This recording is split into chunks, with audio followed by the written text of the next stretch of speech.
Students आज case number 6 discuss करेंगे, Mehram Ali versus federation of Pakistan. Basically ये जितने भी केस मैंने अपलोड किए इनकी आपको ब्रीफ डिटेल बड़े बड़े यूट्यूब चैनल्स पे आपको मिल जाएगी। उन्होंने बहुत अच्छा और बहुत ही ब्रीफ उन्होंने एक्सप्लेन किया हुआ, लेकिन मेरे इस चैनल का मकसद ये है कि आप इसको एग्ज़ाम में किस तरीके से अटैम्प्ट करेंगे, किस तरीके से हेडिंग्स कर लिखनी है। सिर्फ आप देखो, आप हेडिंग्स भी याद कर लेते हो, फिर जाके आप को एग्ज़ाम में वो प्रॉब्लम नहीं होती। हेडिंग्स याद होंगी, क्वेश्चन का मेन टॉपिक याद होगा, आप एग्ज़ाम में लिख सकोगे। तो मेरा मकसद ये है कि पेपर भी अटैम्प्ट करना आना चाहिए। तो बड़ा इजी करके मैंने इसको जितना शॉर्ट कर सका, जो जितनी इंपॉर्टेंट चीज़ें हैं, मेन चीज़ें हैं, डेट्स हैं, और वो मैंने बीच में एक्सप्लेन करने की कोशिश की। इसको ज़रा डिस्कस करते हैं।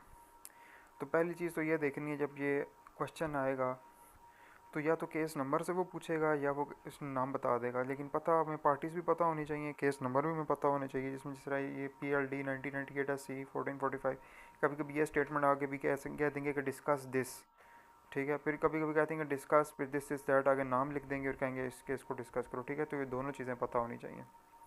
अब इसके इंपॉर्टेंट पॉइंट्स का फ़ायदा ये यार जो देखो, जो टॉप करता है ना जो बच्चा, उसको भी 100% पेपर को नहीं आता। पेपर जो अटैम्प्ट करने की स्ट्रेटजी होती है। अब आपने ये केस लॉ ये पढ़ रहे हो, अब इसमें आप इंपॉर्टेंट पॉइंट्स ये जो जितने भी हैं ये भी आप याद कर लेते हो।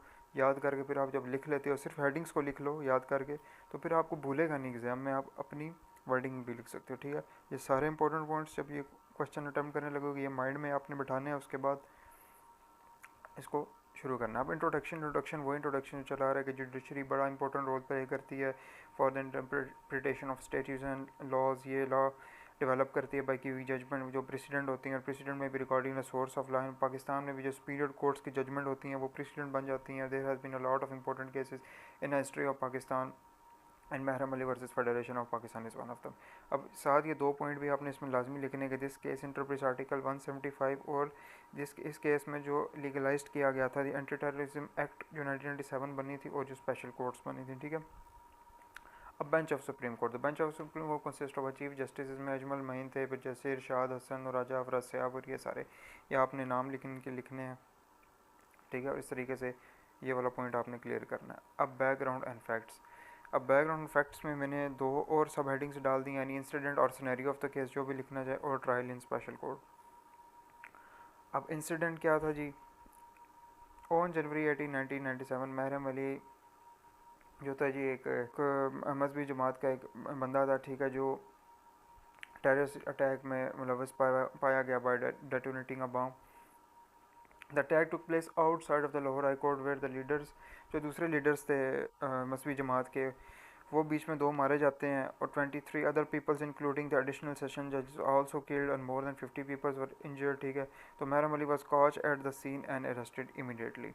ये हो गया सारा इंसिडेंट, ये हो गया वकूआ सारा। अब trial in special courts, government of Pakistan जो थी उन्होंने इनेक्टेड कर दी थी एंटी टेररिज्म एक्ट 1997, जिसने क्रिएट की थी new court system to try related terrorism in more speedy manner. He was convicted यानी found guilty and sentence to death by special anti terrorism courts. Death sentence थी was 23 times and 550 years of rigorous imprisonment. अब महरम अली ने writ petition दायर कर दी Lahore high court में। उसने challenge किया कि जो फॉर्मेशन ऑफ स्पेशल कोर्ट्स है ये वायलेट कर रहे हैं the provision of constitution. The Lahore high court dismiss the writ petition by upholding the validity of the conviction and sentence. However the court reduced the counts of death sentence from 23 to 3 times.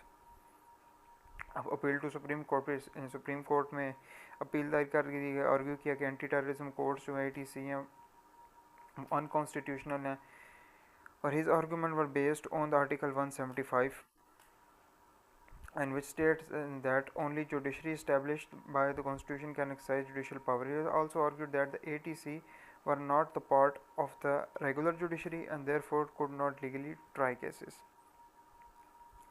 अब argument of federation ने कहा जी anti terrorism act 1997 जो है वो legally create किया गया, वो जो पास बाय द पार्लियामेंट हुआ है, जो हैंडल करते हैं terrorism related cases. The government of Pakistan justified the establishment of anti-terrorism courts, and the federation also argued that the ATC were functioning within the legal framework, and Mahram Ali was given a proper trial with the legal representation. अब supreme court को क्या decision था, supreme court ने anti terrorism act 1997 और anti terrorism code को validate करार दिया गया, साथ ही सुप्रीम कोर्ट ने कहा special courts must operate under supervision of judiciary to be constitutional valid और anti terrorism court must functioning under the independently and cannot under the influence of executive branch and also must comply with article 175 of the constitution. Mairam Ali की जो sentence थी वो upheld थी and his conviction was found lawful and he was after that he was legally executed.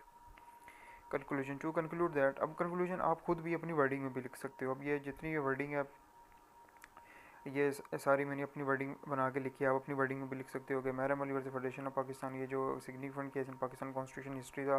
This case interprets article 170 of the constitution of 1973 and legalize the anti terrorism act ATA 1997 and creation of special courts for terrorism related cases. ठीक है, तो ये बड़ा ही देखो मैं कितना आसान करके मैंने एक्सप्लेन कर दिया. ओके, तो इस तरीके से भी आप ये कर सकते हो. बाकी बहुत सारे यूट्यूब चैनल्स हैं, बहुत अच्छे यूट्यूब चैनल्स भी हैं, उन्होंने बहुत ही डिटेल में इसको एक्सप्लेन किया हुआ है. लेकिन ये एक एवरेज स्टूडेंट के लिए भी हो कि यार उसको एक दिमाग में चीज़ें बैठी रहें और एग्ज़ाम में जाके वो भूले नहीं, तो इतना भी ये मेन पॉइंट उठा के लिख दोगे तो ये भी इनफ है. मेरे अपने पर्सनल नोट्स हैं और ये बिल्कुल ओके है. 20 नंबर का ये क्वेश्चन आता है केस लॉ का, 2 में से 1 करना होता है, तो ये बिल्कुल ओके है. ओके, अब इसको लाइक शेयर और सब्सक्राइब भी कर दो. Okay students, good luck students.